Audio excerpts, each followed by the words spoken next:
દિયોદરના ગોલવી ગામે કોંગ્રેસની સ્થાનિક સ્વરાજની ચૂંટણી સભા યોજાઈ। દિયોદરના પૂર્વ ધારાસભ્ય શિવા ભુરિયાએ ભાજપ પર આકરા પ્રહારો કર્યા।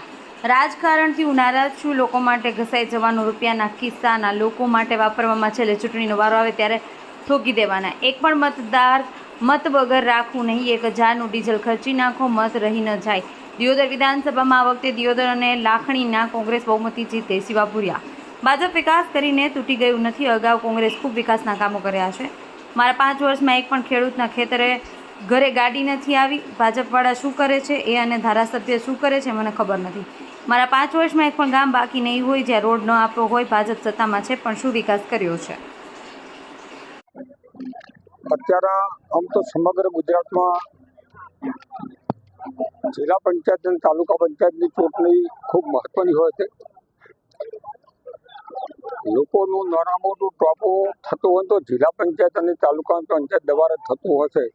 વિધાનસભામાં લોકસભામાં તો કોઈ રાજકીય મોટો કોમર્સ હોય તો જવાનું થતું હોય છે। અત્યારે લોકોમાં અમે ભાજપ નથી એમ ભાઈ, પણ લોકો એમ ખાયો છે। મતદારો આવા દેવો છે। અત્યારની જે હું છેલ્લા 2 થી 4 દાડાથી આખી વિધાનસભામાં ફરું છું, એના ઉપરથી મને સદંતર દેખાઈ આવે છે કે આ વખતે મતદારો એટલા બધા આક્રોશમાં છે કે કોઈ પણ ભોગે ભાજપને ભગાડવું અને કોંગ્રેસને જીતાડવી, આના સિવાયની બીજી કોઈ પણ વાતમાં આજના મતદારો નથી। એના માથેથી મને સૌ પણ વિશ્વાસ છે કે મારી દિયોદર વિધાનસભાની 10માંથી 10 જિલ્લા પંચાયતની ચૂંટણી આજની તારીખમાં જીતે છે। તાલુકા પંચાયત દિયોદર ને લાખણી 2 તાલુકા પંચાયતનો કોંગ્રેસ છે, એવો લોકો મતદારો માટે મને પૂરેપૂરો વિશ્વાસ છે।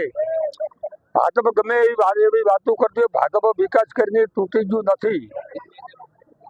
ભાજપે કર્યું એના કરતા અગાઉ કોંગ્રેસે ઘણા બધા વિકાસ કર્યા છે। કોંગ્રેસે કર્યું, ભાજપે આદાડે કર્યું નથી, કરી કે છે પણ નહીં, આ ખાતરી આપું છું। કેસાજીએ એવો આક્ષેપ કર્યો હોય તો મારે એક જ જવાબ એમને આપવો છે કે સત્તામાં બેઠા છે વિકાસ કદાચ કરવાની વાતો કરતા હશે, પણ તો મારે જાતિ કહેવાય નહીં। પણ હું 5 વર્ષ ધારાસભ્ય વિરોધ પક્ષમાં હતો। આ વિસ્તારમાં એક પણ ગામ એવું નથી કે એક ગામને એક રોડ દોંડ કરતો ના આવ્યો હોય। વિકાસ નથી। કેશોજી 4 વર્ષ જે પૂરા સાથે કેટલા રોડ આવ્યા મને ગણાવે। અહીંયા તમામ મતદારોને તમારે પૂછવાનું કે 5 વર્ષમાં કોઈ પણ ખેડૂતના કુવામાંથી બોરની ગાડી જોઈએ 1 રૂપિયો ડડકો જો હાલવા દીધો હોય, અને અત્યારે કેશોજી શું ધંધો કરે છે એ પેલું પોતાનું કરમ ભાળે, પછી કોંગ્રેસ પાસે કોંગ્રેસ કોઈ નથી કરવાની, એના આક્ષેપો પછી કરે। એવું જ્યારથી અમે ઉમેદવારી ફોર્મ ભર્યું ત્યારથી બહુ સારો પ્રતિસાદ મળી રહ્યો છે। કોંગ્રેસ પાર્ટીના આગેવાનો એ દરેક સમાજના આગેવાનોને કોંગ્રેસ પાર્ટીની અંદર જે છે એ ખૂબ સારું પ્રભુત્વ ધરાવે છે। છેલ્લા 1.5 મહિનાથી અમારા કોંગ્રેસના પૂર્વ ધારાસભ્ય શ્રી શિવાબા અને અમારા તાલુકા પ્રમુખ ઉમેશભાઈ તેમજ કોંગ્રેસના બધા આગેવાનોની અમારી 1.5 મહિનાની મહેનત હતી। ખૂબ જ સર્વે રિસર્ચ કરી અને અમે બધા આગેવાનો સાથે ચર્ચા કરીને ઉમેદવારો ઉતાર્યા છે। અમારા ઉમેદવારો એ તાલુકા પંચાયત જિલ્લા પંચાયતની અંદર ખૂબ સક્ષમતાથી ચૂંટણી લડી રહ્યા છે। સામે પક્ષે ભાજપને હડબડાટની અંદર ચૂંટણીની કોઈ પણ તૈયારીઓ વગર ઉતર્યું છે, ત્યારે એમના અંદર ડર હોય સ્વાભાવિક છે। આંગણવાડી બહેનોને અત્યારે 10,000 રૂપિયા પગાર મળી રહ્યો છે।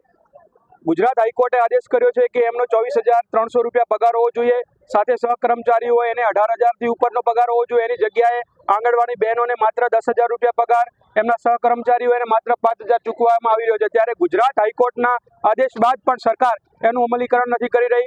હમણાં જ બેન એક આંગણવાડીના મને મળ્યા હતા અમને કે અમને એક્સ્ટ્રા કામ એટલું વર્કલોડ આપે છે, અમે બાળકોને કઈ રીતે સાચવીએ, તો આ બધા પ્રશ્નો એ છે।